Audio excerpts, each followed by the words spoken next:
Oral rehydration solution, जो कि 5 number में पूछा जाता है। 2 नंबर में ORS is balanced solution of the electrolyte and glucose used to prevent and treat dehydration specially due to diarrhoea and it promotes the water and electrolyte absorption in the intestine. Standard WHO के according जो composition है वो क्या है, पर 1 litre के according, पर 1 litre of the water sodium chloride कितना होना चाहिए, 2.6 ग्राम,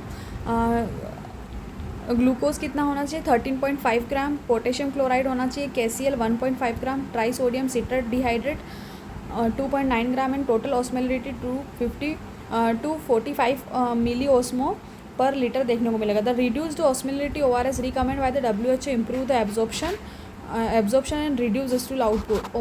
यूजेस क्या है उसका, यूजेस है treatment of the dehydration, prevention of the dehydration, rehydration during the illness and replacement of the electrolytes. तो ट्रीटमेंट ऑफ द डिहाइड्रेशन में माइल्ड टू मॉडरेट डिहाइड्रेशन को due to acute diarrhoeal disease की वजह से, cholera या rota virus की वजह से, वॉमिटिंग में, हीट स्ट्रोक में ट्रीट करने के लिए। Prevention of the dehydration in children with diarrhoea to avoid worsening fluid loss, dehydration during the illness, fever with the poor intake, post exercise dehydration, replacement of the electrolytes in patient with the electrolyte imbalance के treat करने के लिए। Mechanism of the action क्या है, glucose and sodium are the absorbed by the SGLT1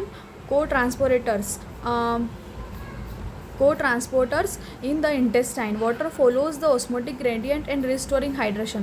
advantage क्या है, simple low cost है ये, है ना, सिंपल है, लो कॉस्ट है, लाइफ सेविंग है, can be used at home and reduces the need for the IV fluid. And precaution क्या है, mix with the clean water only, use with in 24 hours of the preparation, not suitable alone for the severe dehydration और the shock, है ना, इसमें IV का ज़रूरत होगा अगर बहुत ज़्यादा सीवियर डिहाइड्रेशन है। तो कंक्लूजन क्या है, ORS is a cornerstone in the management of the diarrheal dehydration, especially in the children. Its correct use can dramatically reduce the morbidity, mortality due to the dehydration worldwide.